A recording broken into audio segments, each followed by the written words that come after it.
Praise అలాడ్. దేవుని పరిశుద్ధ నామానికి మహిమ కలుగును గాక.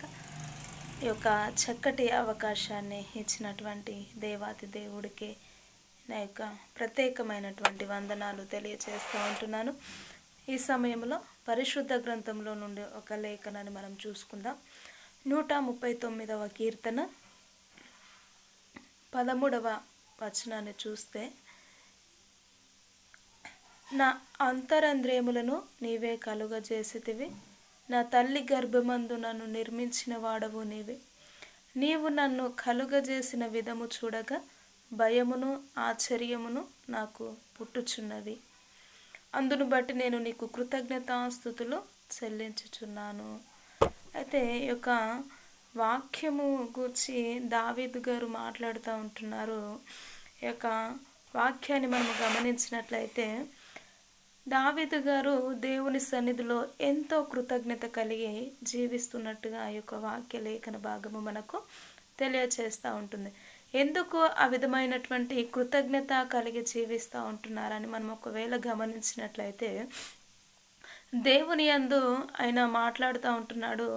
తండ్రి, నువ్వు నన్ను కలుగజేసిన విధము చూడగా నాకు ఎంతో ఆశ్చర్యము, భయము నాకు కలుగుతూ ఉంటుంది అని అతను తన జీవిత విధానాన్ని గమనించుకున్న తర్వాత, తనను పరీక్షించుకున్న తర్వాత, తనను ఏ విధముగా దేవుడు సృష్టించాడో అని గమనించి గ్రహించిన తర్వాత అప్పుడు ఆయన ప్రార్థన చేస్తూ ఉంటున్నారు దావీదు గారు. ఏమని అంటే, ప్రభువా, నువ్వు నన్ను ఏ విధంగా కలుగజేసావయ్యా, నువ్వు కలుగజేసిన ఈ యొక్క అద్భుతమును బట్టి నాకు ఆశ్చర్యము కలుగుతూ ఉంటుంది అని నిజముగా ఆయన చక్కగా దేవుని సన్నిధిలో కృతజ్ఞత కలిగి జీవిస్తున్నట్టుగా దావీదు భక్తుడిని మనము గమనించవచ్చు.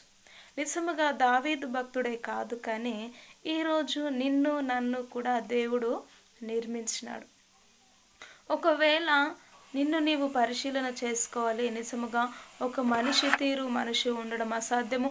ఒక మనిషి లాగా ఇంత కొన్ని కోట్ల లక్షల మంది జనాలు ఉంటున్నారు, కానీ ఒక్కొక్క వేరు వేరు హృదయముల చేత, వేరు వేరు తలంపుల చేత, ఒకరి పోలికలో ఒకరు ఉండకుండా దేవుడు ప్రతి వారిని నిర్మాణము చేస్తూ వచ్చినారు.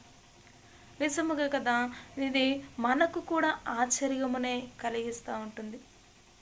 ఆశ్చర్యమే కాదు, కానీ భయము కలిగిస్తూ ఉంటుంది.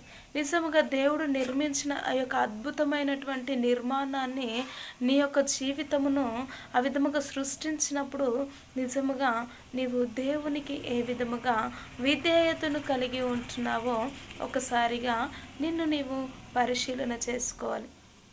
నిజముగా ఒక మాట మనం గమనించాలి. ఎందుకంటే మనం ఈ క్షణము ఆరోగ్యముగా కానీ క్షేమముగా కానీ భద్రముగా జీవిస్తూ ఉంటున్నామంటే నిజముగా దేవుని కృప లేకుండా మనము ఒక క్షణమైనను ఈ లోకములో జీవించలేమండి.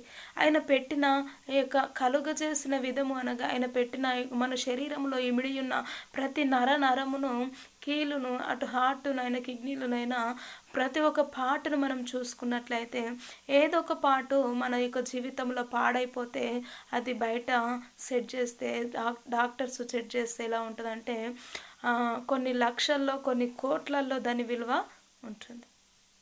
కానీ దానిని మనము పాడు చేసుకుంటున్నాం.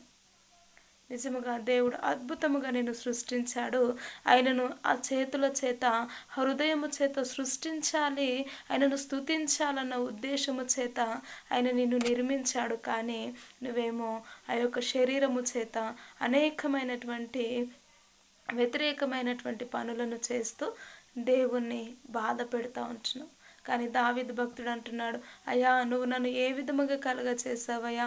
నిజముగా ఈ యొక్క నరమును చూసినప్పుడు, ఇగో ఈ విధముగా చర్మాన్ని చూసినప్పుడు, ఇగో కళ్ళను, ఈ యొక్క ఒళ్ళును చూసినప్పుడు ప్రభా, నిజముగా ఒక ఆశ్చర్యమును కలుగుతూ ఉంటున్నాయా, ఒక భయము కూడా కలుగుతూ ఉంటుంది ప్రభువా అని దీన మనస్సు చేత అందును బట్టి నీకు కృతజ్ఞతాస్తుతులు చెల్లించుకుంటున్నానని దావీదు భక్తుడు స్పష్టముగా దేవునికి కృతజ్ఞతలు చెల్లించుకుంటున్నట్టుగా మనము గమనించవచ్చు.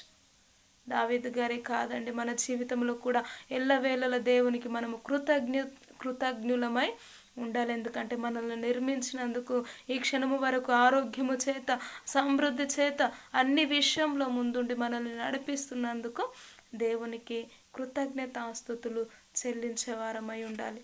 కాబట్టి ప్రియ సహోదరుడు, నేటి దినము వరకు నీ యొక్క శరీర భాగములను కూడా ఒకవేళ నువ్వు పాడు చేసుకుంటున్నావేమో అనేకమైనటువంటి మత్తు పదార్థముల చేత, డ్రింకు చేత, లేక వ్యభిచారపు ఆలోచనల చేత, వ్యభిచారపు పనుల చేత నీ యొక్క జీవితాన్ని పాడు చేసుకున్నట్లయితే దేవుడు ఎంతగానో అద్భుతమైనటువంటి నీ యొక్క శరీర భాగములను సృష్టించి ఉంటున్నాడు.